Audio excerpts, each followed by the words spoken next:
Fanompoam-Pivavahana eto amin'ny Hopefy Radio.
Avia, aoka sika iobo ho an'i Jehova, aoka sika hanao fefifaliana ho amin'ny vatolampy famonjenantsika, aoka keo anatrehana amin'ny fiderana isika, aoka hanao fefifaliana ho azy amin'ny firana isika. Andriamanitra lehibe Jehova, ary mpanjaka lehibe ambonin'ny andriamanitra rehetra izy.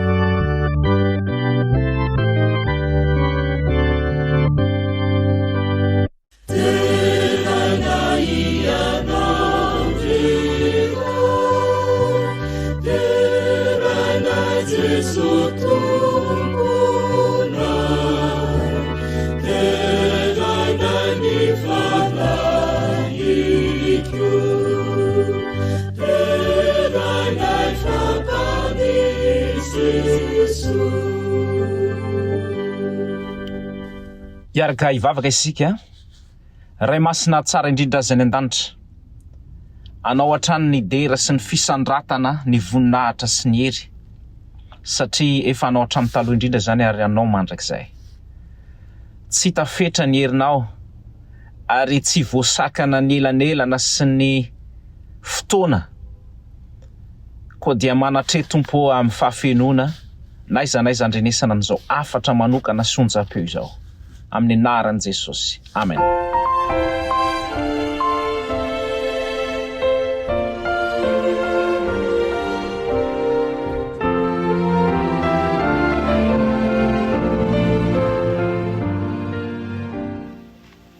Faly miarabantsika rehetra hatrany manaraka indray izao Fanompoam-Pivavahana eto amin'ny Hopefy Radio izao. Isaorantsika ny tompo satria ny asy ny tantanantsika izy nandritra n'iny enemana iny, ary inona marimarina fa fifaliana lehibe no anatrehantsika izao sabata izao no ny fandresena izay tsapantsika tamin'ny fikasihan'ny fiainantsika nandritra ny enemana iny, ka dia isaorantsika izy nireo zavatra rehetrarehetra izay nataony tamintsika. Ary dia manantena isika fa izao sabata izao izay rahantsika mandritra tontolon'ny andro ity dia sabata ahitantsika fahafinaretana amin'ny fiaraha-midera amin'Andriamanitra izany fotoana rehetra izany. Ka dia faly merina izany fiarabana izany ho antsika rehetra izay ankehitriny. Ka ho fiderantsika an'Andriamanitra no izao sabata masina izao dia manasantsika rehetra hiaraka iredona anandratra fifiderana amin'ny fanaovana an'ity firana fa raika amin'ny telopolo ity mitondra ny lohateny hoe masina indrindra. Firana fa raika amin'ny telopolo masina indrindra.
Ankehitriny dia manasantsika handray ny baibolitsika ka andeha isika hiaraka maka ny vakiteny fototra ny amin'ny anio izay hita ao amin'ny Josoa 2:20 ka ny 7:17. Josoa 2:20 ary ny 7:17 no vakintsika amin'ny anaran'i Jesosy. Nankasitrahany ny zanak'Israely izany ka nisaotra an'Andriamanitra ny zanak'Israely ary tsy nihevitra hiakatra hiady amin'ny intsony andrava ny tany izay nonenan'ny taranaky Robena sy Gada. Ho tahinana izany teny izany ahasoantsika. Amen.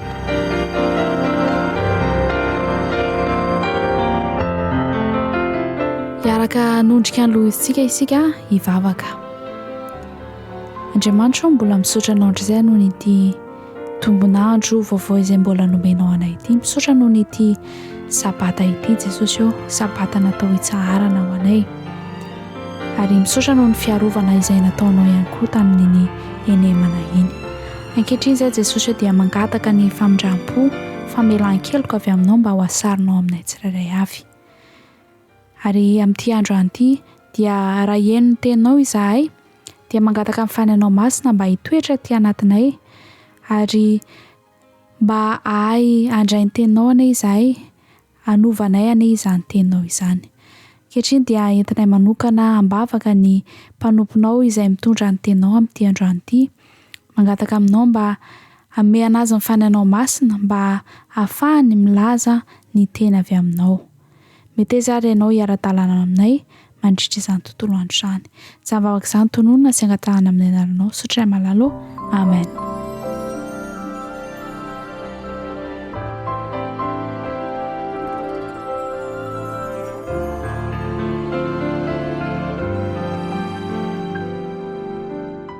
Ho fanomanana ny foam-panahintsika handray ny tenin'Andriamanitra amin'ity maraina ity, izay hoentin'ny mpanompony dia ny pasteur Ernest Andriamparantsoa izany,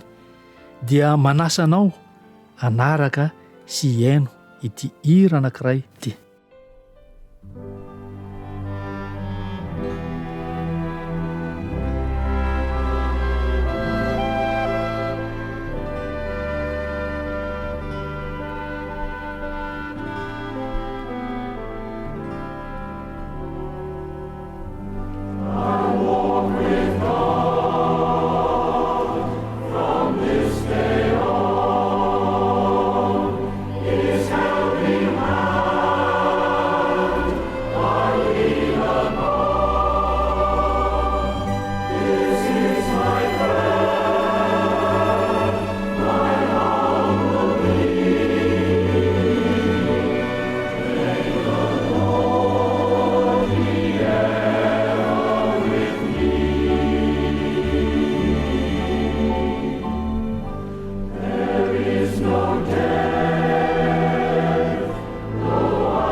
mamerina ny fiarabana sy ny firarintsoa atsika mianakavy ary ava malala zay mandre tsy tapaka izao onjam-peo zao ary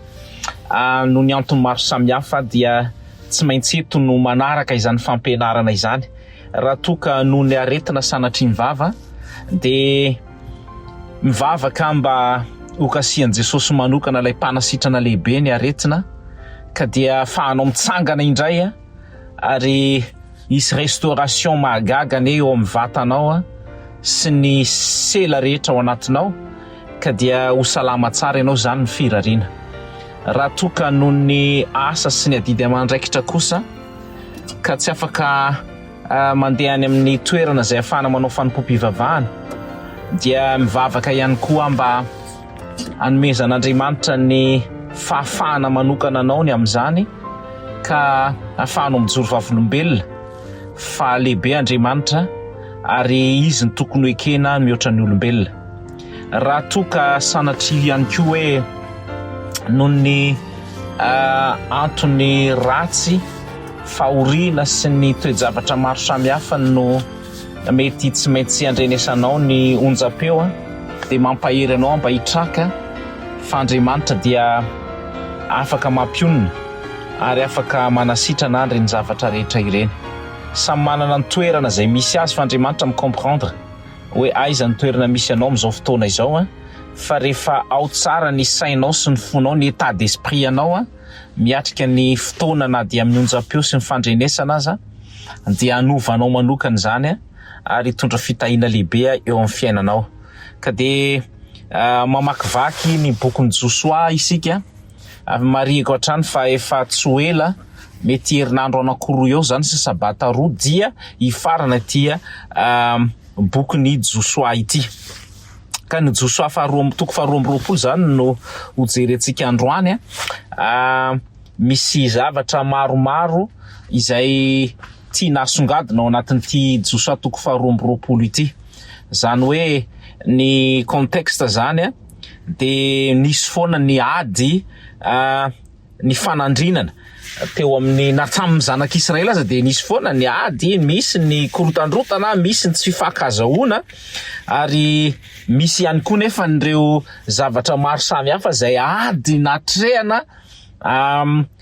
teny andalana zany ny ady tamin'ireo mpanjaka sy tanàna lehibe raha tsy teny fotsiny hoe Jeriko reo ny kanana moa zany alohan'ny azahoana azy ihany koa dia zao zany zao vao hoe tonga eo amin'ny fitoeram-piadanana efa malona ny pe zany zareo zao de efa manomboka mipetrapetraka ny zavatra rehetra ary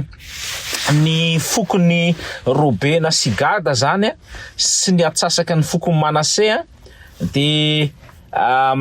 isaraka zany zao ary andeha hiverina any amin'ny toerana zay tokony hisy andry zareo any andafy atsinanan'ny Jordan. Fa nisy zavatra nitranga zany de ny fananganana altara rehefa mipita ny Jordan zany zareo dia nanangana altara ngeza be ary izay mihitsy ny filazan'ny soratra masina ary lehibe zany altara izany. De gaga ny satria rehefa misy altara mitsangana zany de matetika na hoe fifanekena na hoe fisaraham-bazana mihitsy hoe manomboka eto de misaraka na hoe déclaration na ady mihitsy no atao anatin'izay fa ilay altara zay natsangana zany de tsy zay mihitsy ny tao an-tsain'ny Gada sy ny fokony Gada sy Robena ary ny atsasaky Manase fa le hoe mba isin'ny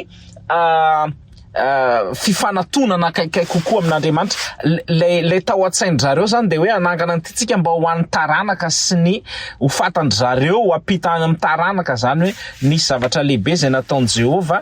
ary fihavanana amin'Andriamanitra zany zavatra izany fa tsy azony retsy lay foko ampiny amin'ny zanak'Israely retsy zany le zavatra zay nitranga ary de zay indrindra ny teboka voalohany hoe ny tena zavatra ny zava-doza zany de io lay hoe tsy mahazo resaka tsy fantatrao akory hoe inona le zavatra tao an-tsain'ny olona fa tonga de interprétena le izy.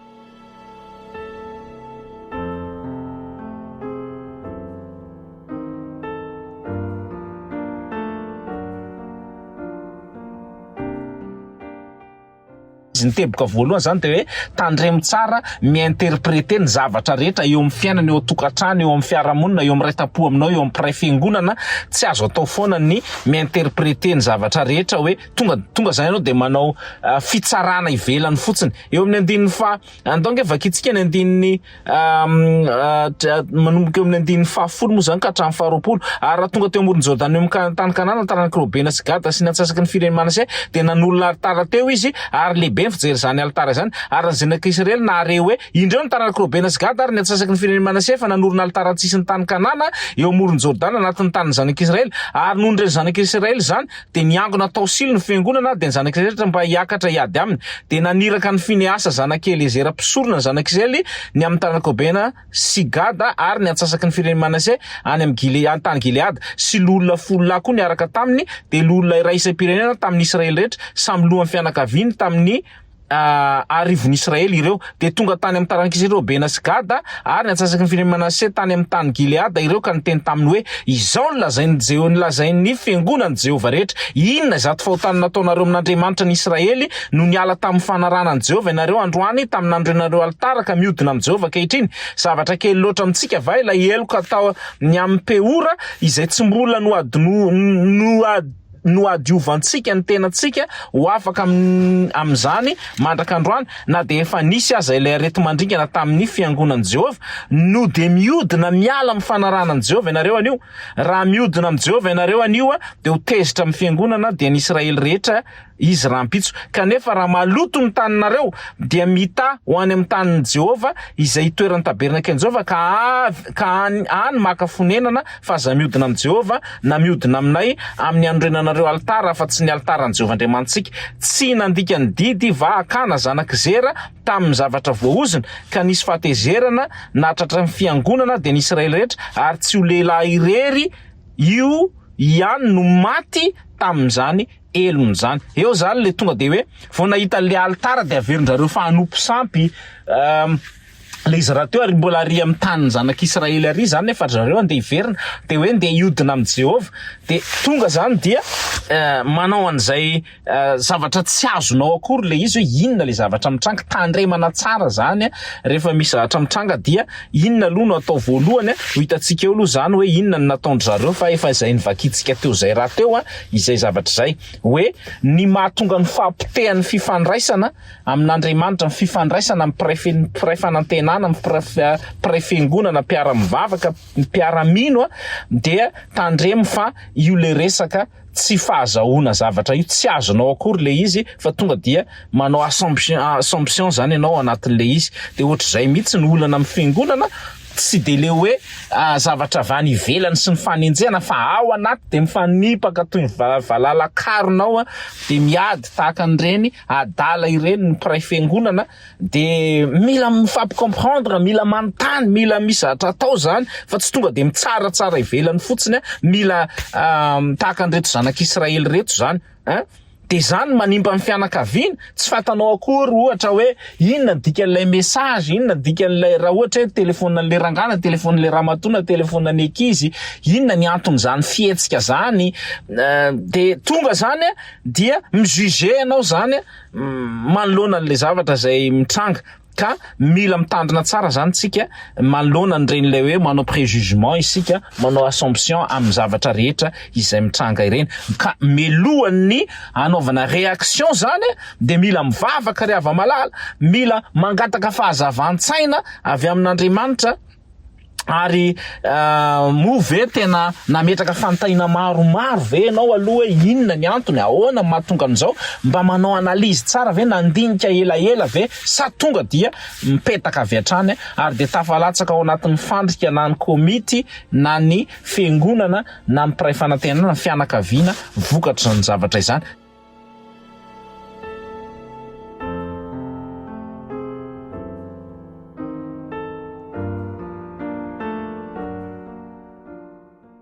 Zay zany ny fampitandremana voalohany. Inona ny zavatra tokony atao eo amin'ilay voalaza eto zany dia tsy inona fa ny fifampiresahana. Mahafinaritra le hoe nalefa zany délégation, misy délégation zany de Fineasa sy misy lolona 10 ihany koa niaraka aminy zany dia nalefa ireo délégation reo. Zay zany no anisan'ny zavatra tsara indrindra hoe ny fomba fiasa tsara indrindra de misy aloha zany commission, misy aloha zany komity kely mandinika, misy aloha zany vondron'olona zay alefa miresaka sy manao de ohatr'izay mihitsy na matitoka 20 azy eto zany de sady famahana olana no azo ampiarina amin'ny fiainana manokana raha mpitantana orinasa ianao inona zavatra tokony atao manoloana mpiasa anankiray mety misy tsy fantanao akory hoe inona le izy fa tonga dia ny androka sy anao discipline foana fa tsara zany lesona eto hoe nandefa olona aloha izy inona ny zavatra tokony atao manoloana an'izay de tonga tany zany reo de nanazava am'izay zany ireto foko reto hoe niantony zany rehetrarehetra izany ene de zao hoe zay zany hoe fifampiresahana aloha zany miakatra eny ambony latabatra indray de miresaka de mifampiantso dia mifampiaino mihitsy hoe fa inona moa zao antony zao marina fa nisy an'ireto teny reto avy ary amin'ny zanak'Israely ray manontolo matsy ny taranaky Robena sy Gada ary ny atsasaky ny Manase fa mila manao an'izay zany andala aloha enoy hoe inona ny antony zany zavatra nataondry zareo zany de namaly am'izay zany reto lay foko reto hoe de namaly 120 namaly taranaky Robena sy Gada ary ny atsasaky ny firenena Manase ka nanao tamin'ny mpifehy arivo tamin'ny Israely hoe Andriamanitra Andriananahary de Jehova eny Andriamanitra Andriananahary de Jehova izy no malala ary ny Israely alalako raha fiodinana na fahadisoanany amin'ny Jehova aza mba mamonjy anay akory ianao anio raha izany no nandrenanay altara mba hiala amin'ny fanarahana an' Jehova na anatitra fanatitra dorana na fanatitra hoanina na fanatrim-pihavanana eo amboniny dia aoka Jehova no hanadina fa tahotra tokoa no antony anaovana izao fa hoy izahay rahatr'izay dia anontany taranakay ny taranakareo hoe moa fa ninona akory ianareo sy Jehova Andriamanitra Israely fa Jordana no nataony Jehova hifaritra eo anelanelantsika dia mitoy eo le izy de hoy izahay aoka isika hanorina alitara ho atsika tsy anaterana fanatitra dorana nefa fanatitra hafa latsa-dra fa mba ho vavolombelona ho amintsika sy ny taranantsika mandimby atsika anaovanay fanomponan'i Jehova eo anatrehany amin'ny fanaterana fanatitra dorana sy fanatitra latsa-dra ary fanatrim-pihavanana mba tsy ho lazainy tanandraka eo amin'ny taranakay rahatr'izay hoe tsy manana anjara amin'i Jehova ianareo ary hoy izahay raha tahiny lazainy aminay na ny taranakay zany rahatr'izay dia ataonay hoe jereo ny endriky ny altaran'i Jehova izay nataony razanay tsy anaterana fanatitra dorana nefa na fanatitra hafa latsa-dra fa mba ho vavolombelona ho amintsika rotonta sanatria aminay raha iodina amin'i Jehova ka hiala anio amin'ny fanarahana an'i Jehova anorina altara natera fanatitra dorana na fanatitra hoanina na fanatitra hafa latsa-dra afa-tsy ny altaran'i Jehova Andriamantsika zay eo anoloan'ny tabernakeliny ihany zay zany le izy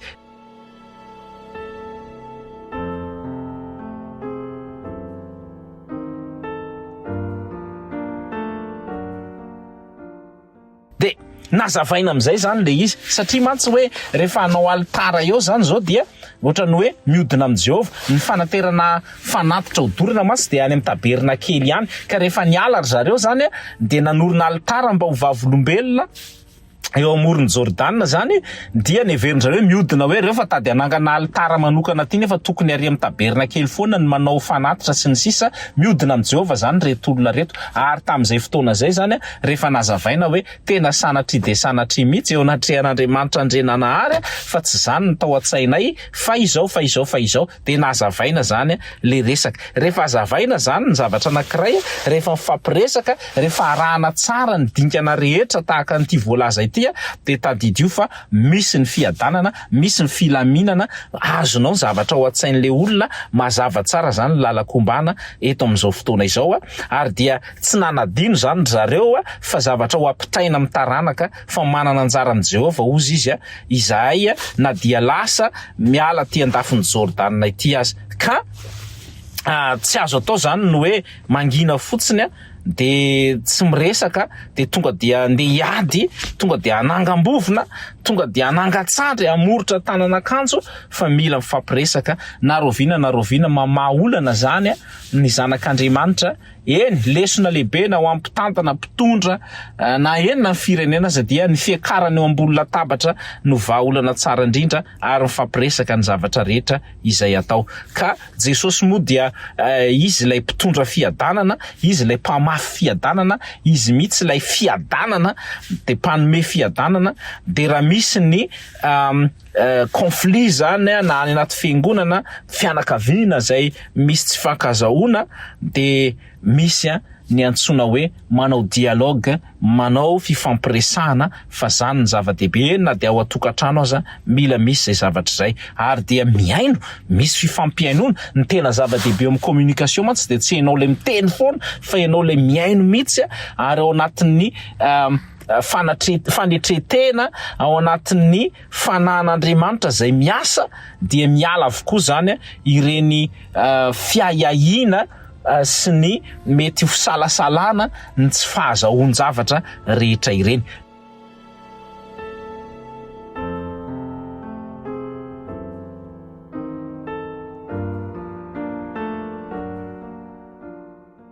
Ny teboka manaraka de zao hoe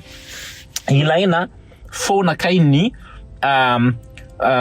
fifandraisana zany amin'ny altaran'i Jehova, fahatsiarovana ny altaran'i Jehova, ny fanompona an'Andriamanitra, ny fanaovam-panatitra. Zay zany ny tena antony nanaovan'ny zareo an'ity hoe ny antony io ange mahatonga manao an'io zay dia izay lay hoe tiana ho tsaroany zanakay sy momba anay rehetra mikasika an'izany altaran'i Jehova izany. De izao ny voalaza eo amin'ny 10 ka hatramin'ny 730, ary rehefa reny Fineasa mpisorona ny lohan'ny fiangonana, de ny mpifeharivo tamin'ny Israely zay niaraka taminy, ny teny zay nolazain'ny taranaka Robena sy Gad ary ny taranaka Manase, de sitrany zany. Ary Fineasa zanaka Eliezera mpisorona tamin'ny taranaka Robena sy Gad ary ny taranaka Manase, fantatray an'io fa eto amintsika Jehova, satria tsy nanao izany fahadisoana izany tamin'ny Jehova ianareo, ary amin'izany de efa namonjy ny zanaka Israely tamin'ny tanan'i Jehova ianareo. Ary Fineasa zanaka Eliezera mpisorona sy ny olona de niverina natao taranaka Robena sy Gad tany amin'ny tany Gileada ka nakany amin'ny tany Kanana ho any amin'ny zanak'Israely, ary nitondra valiteny ho any aminy. Ary sitraky ny zanak'Israely izany de nisaotra an'Andriamanitra ny zanak'Israely ka tsy nihevitra hiakatra hiady amin'ny ntsony handrava ny tany izay nonenan'ny taranaka Robena sy Gad. De nasiany taranaka Robena sy Gad anarana hoe edy ilay altara fa vavolombelo ao amintsika rotota io fa Jehova no Andriamanitra. Tena hoe rehefa azo le izy na alefa ny rapport zany hoe zao kay ny antony le izy, de tena nazava tsara hoe ay resaka connexion amin'Andriamanitra io, relation amin'Andriamanitra, kay le antony lay altara zany tandintona fotsiny io, fa tsy hoe de anao anangana sekta etsy ry zareo na anangana altara anaovana fanatitra tsy le mifanaraka ry amin'ny tabernakely, fa resaka fampatsiahivana, fampatsiarovana eny hatramin'ny taranaka aza de ahafantatra n'izany zavatra izany. Ka isika zany amin'izao fotoana izao de Jesosy Kristy ilay tena altara ho antsika mianakavy. Atsangano ny altara raha lasy anabavy malala, tsy voatery ho any Palestina ianao, de ho any amin'ny tempolin'ny Solomona ianao, ho any amin'ilay rindrim-be fitomanina ianao mba anao voyage manokana, fa ao atokantrano atsangano ny altara. Ny tenanao manokana de ao ka anangana altara ihany koa, ary Jesosy Kristy no ivony zany. Ary ao ka isika ity zany tsy hoe azo isafidianana ny fifandraisana amin'Andriamanitra, fa tsy maintsy manana an'izay atao hoe connexion, relation intime personnelle am Jesosy Kristy zay isika amin'ny fiankofana, amin'ny Fanompoam-Pivavahana, na ao atokantrano na any am-piangonana. Ary ao ka feno fitiavana ny hafa, ny toe-tsaina anaovana an'izany zavatra izany. Ao ka tsy ny fahalavirana zany, satria rehefa hiala ny fokony zanak'Israely zany de hiala reto le foko hafa ireto de hoe lavitra be ny tabernakely, tsy afaka manao fanompona any. Tsy midika koa reny fahalavirana na ny tany izay ipetrahantsika, na ny tsy excuse mihitsy zany zay lavitra be ny fiangonana, zay lavitra be aty tany lavitra aty, de manao excuse itsika. Zany tsy anaovana fanompona, zany tsy ivavahana, fa lavitra fiangonana, lavitra olona zay mpiara-mivavaka, fa tsy misy idirany mihitsy zany amin'ny fifandraisanao manokana, ary tsisy mahasolo fifandraisanao manokana amin'Andriamanitra ny zavatra rehetra raha mbola fanompona sy eo amin'ny tontolo ara-panahy zany. Tsy niresaka ara-geografia zany, na hoe tratran'ny kolotsaina aty ivelany na ohatr'izany, na émotion no mitondra anao noho ny fahatafitoinana amin'ny hafa, noho ny fiatsarambela tsy misy ao anatin'ny fiangonana, noho ny zavatra ratsy nataon'olona aminao, de ireny no ialanao mikite fiangonana ianao mitsoka ny adidy amandraikitra ianao tadidio fa zava-doza zany rehetrarehetra zany, fa tsisy mahasaraka anao amin'ilay altara te Jesosy Kristy na oviana. Ary rehefa miasa ao anatin'izany hoe fianakaviana mety mizarazara, potipotika izay ezahany Satana mihitsy fiangonana izay miparitaka noho ny antony maro samihafa, de tadidio ty hoe Andriamanitra de izy ny vavolombelona, Andriamanitra de eo amintsika fa tsisy mahasaraka antsika eo amin'izany altara izany de Jesosy Kristy zany. Ka dia ny farana zany ny tokony bokin'ny Josoa toko 2:20 amin'izay le hoe misy restauration ny de la paix zay zany, lasa verina milona indray zany ny fiadanana, fifakazahoana ary dia ny fampihevitra izy ireo, ary natao ohatrany hoe soni mihitsy, ohatrany hoe natao marina fa nitenenina hoe Jehova zany de eo amintsika, izy no mahita an'izao zavatra rehetra zay tenenina sy ataontsika izao ka dia mino sy manantena isika fa izy no mihevitra, izy mahalala ary tsisy korotana eo amin'ny zanak'Israely.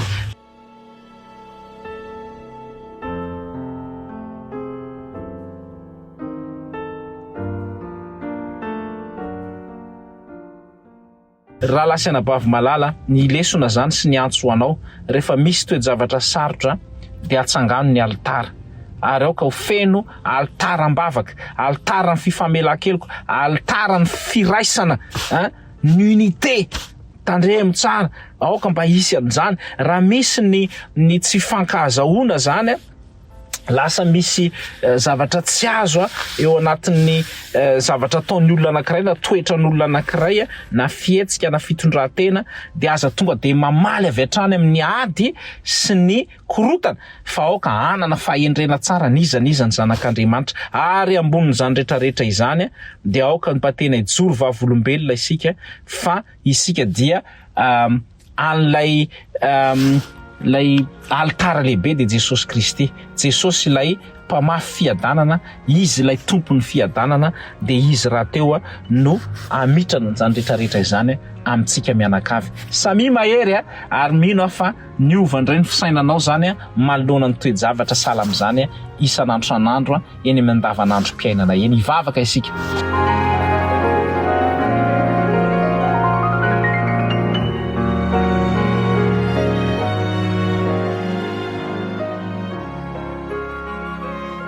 Ry Tompo Andriamanitra ray masina tsara indrindra, misaotra satria ny teninao de tsy lanay mamina. Toeverinay fa lesona tsotra zany, toeverinay fa ohatran'ny zavatra maivamaivana, kanefa kosa nataonao reny tantara reny mba handraisana ilesona. Manomboka izao ny zanak'Andriamanitra rehetra zay mandre an'izany afatra izany de mba ho tena mpitondra fiadanana, mpitondra filaminana eo amin'ny fiarahamonina zay misy azy, eo amin'ny tokantrano zay misy azy, eo amin'ny fiangonana zay misy azy, eo amin'ny firenena zay misy azy, de mba ho tena peacemaker Jesosy malalo ireo zanakao rehetra any amin'ny toerana maro samihafa zay mandre an'izany afatra izany. Tahi ireo zay manana olana midiran-tsehatra ianao amahany zany, ianao ihany koa anasitrana raha misy olona manana aretina, ianao no hiditra an-tsehatra eo amin'ny fiainany reto zanakao zay mandre an'izao afatra izao ka hitondra fihavanana izany afatra izany eo aminay sy eo aminao Jesosy Kristy. Tononona ny vavaka amin'ny anaranao rery ihany. Amen.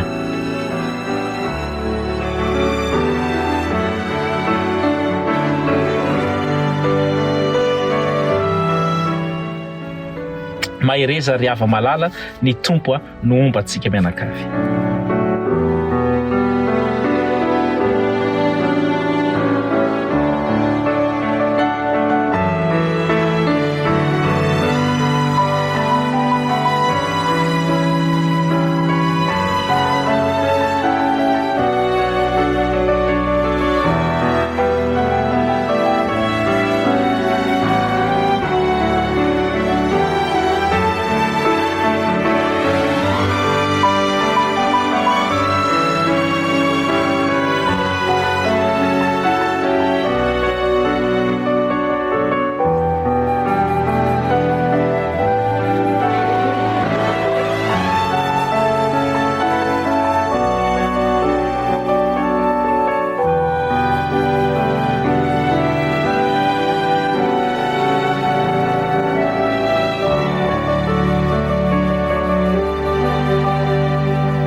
misaotra an'Andriamanitra lehibe indray isika satria mbola afaka nandria ny teniny manokana izay noentiny mpanompony teo iny. Ankehitriny dia ny firarointsoanay dia mba hitoetra aty anatintsika tsirairay avana izany teny izany, tsy handalo fotsiny amin'ny sofina fa mba hitondra fiovana ara-panahy eo amin'ny fiainantsika. Ary ny fanirianay moa zany eto amin'ny Hopfy Radio dia ny anandratra fanantenana amin'ny fiainantsika tsirairay avy ireo. Ankehitriny dia mifarana sahady ny fandaharana Fanompoam-Pivavahana amin'ity androandroany ity, fa manome fotoananao indray izahay amin'ny herina nytoy izao eto amin'ny Hopfy Radio dia manome velomanao indray mandra-piona amin'ny manaraka indray.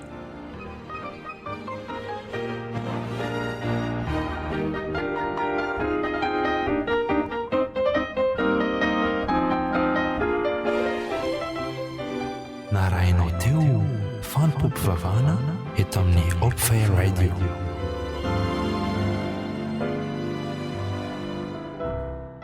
Azonao atao ny mamerina miaino sy maka izao fandaharantsika izao ao amin'ny tranokala fanantenana ho anao.org/Fanompoam-Pivavahana.